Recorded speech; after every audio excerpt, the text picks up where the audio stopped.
So பாருங்க இது கடையில் உங்களுக்கு கிடைக்கும்.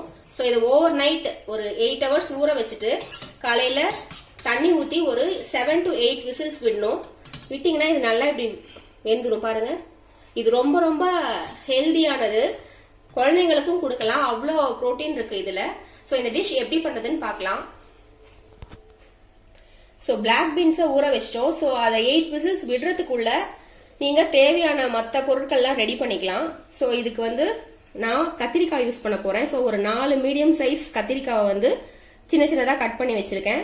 ஒரு பெரிய வெங்காயம், ஒரு தக்காளி சின்னதாக சாப் பண்ணி வச்சிருக்கேன்.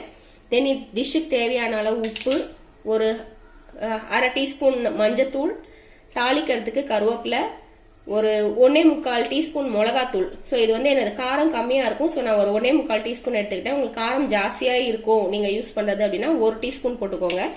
அப்புறம் 3 டேபிள் ஸ்பூன் அளவுக்கு தனியாத்தூள். தென் ஒரு பெரிய நெல்லிக்காய் லெவலுக்கு புளி வந்து ஊற வச்சிருக்கேன். அப்புறம் 1/4 மூடி தேங்காய், 1/4 மூடி தேங்காவை நல்லா நைஸா அரைச்சி வச்சிருக்கேன். ஸோ இவ்வளவுதான் இதுக்கு வேணும். ஸோ நீங்க அந்த பிளாக் பீன்ஸை வந்து வேக வைக்கிறதுக்குள்ள நீங்க இதெல்லாம் ரெடி பண்ணிட்டீங்கன்னா அப்புறம் ஒரு 5 நிமிஷம் வேலை தான். சரி வாங்க இது எப்படி பண்ணதுன்னு பார்க்கலாம். ஸோ ஃபர்ஸ்ட் இந்த பிளாக் பீன்ஸை குக்கரோட நீங்க வந்து அடுப்புல வச்சுக்கோங்க. ஸோ இது கூட நம்ம எடுத்து வச்சிருக்கிற ஒவ்வொரு பொருளா ஆட் பண்ணலாம். ஸோ நீங்க எங்க சில்லி கார்லிக் சேனலுக்கு சப்ஸ்கிரைப் பண்ணலன்னா சப்ஸ்கிரைப் பண்ணிக்கோங்க. பக்கத்திலேயே மறக்காம அந்த பெல் பட்டனை கிளிக் பண்ணுங்க. நான் எப்போ புது டிஷ் போட்டாலும் உங்களுக்கு நோட்டிபிகேஷன் வரும், நீங்க பார்க்கலாம்.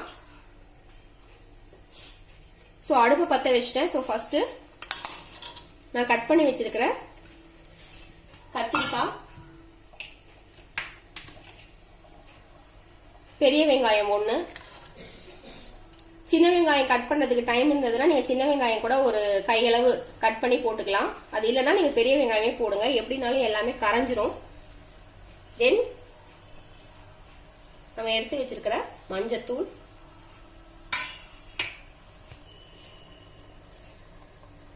ஸோ சில்லி பவுடர் ஒரு 1.25 டீஸ்பூன், அப்புறம் 3 டேபிள் ஸ்பூன் தனியாத்தூள், டிஷ்க்கு தேவையான உப்பு, அப்புறம் புளி கரைசல். ஒரு பெரிய நெல்லிக்காய் லெவலுக்கு போடுங்க, நிறைய புளி சேர்த்த வேண்டாம். இது கொஞ்சம் ஓரளவுக்கு டேஸ்ட்டுக்காக தான். இது ரொம்ப கம்மியாகவும் சேர்த்துட்டீங்கனாலும் டேஸ்ட் வராது. ஸோ ஒரு பெரிய நெல்லிக்காய் லெவலுக்கு பார்த்தீங்கன்னா பாருங்க இவ்வளவுதான். அதை ஊற்றிக்கோங்க. அரைச்சி வச்சிருக்கிற தேங்காய்,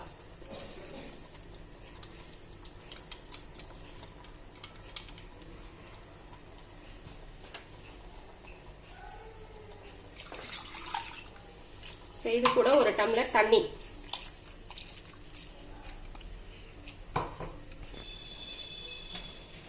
ஸோ இதெல்லாம் நல்லா மிக்ஸ் பண்ணிக்கோங்க.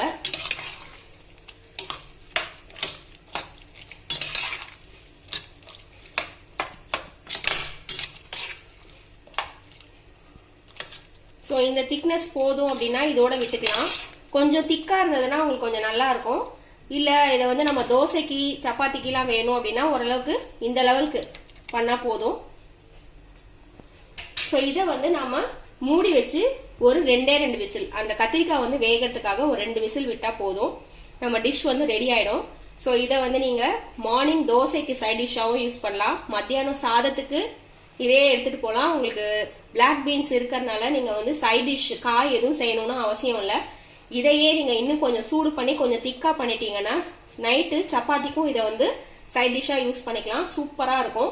ஸோ ஒரே ஒரு டிஷ் தான், இதை செய்யறதுக்கும் உங்களுக்கு 1/2 hour தான் ஆகும். ஸோ காலையில செஞ்சுட்டீங்கன்னா காலையில டிஃபனுக்கும் ஆயிரும், மதியானமும் நீங்க லஞ்சுக்கும் நீங்க குழம்பு யூஸ் பண்ணிக்கலாம்.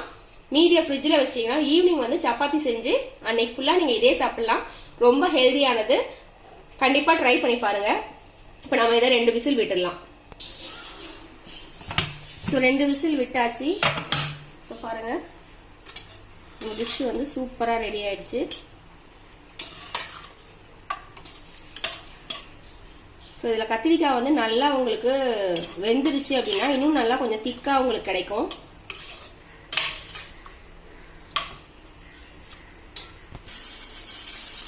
இது கூட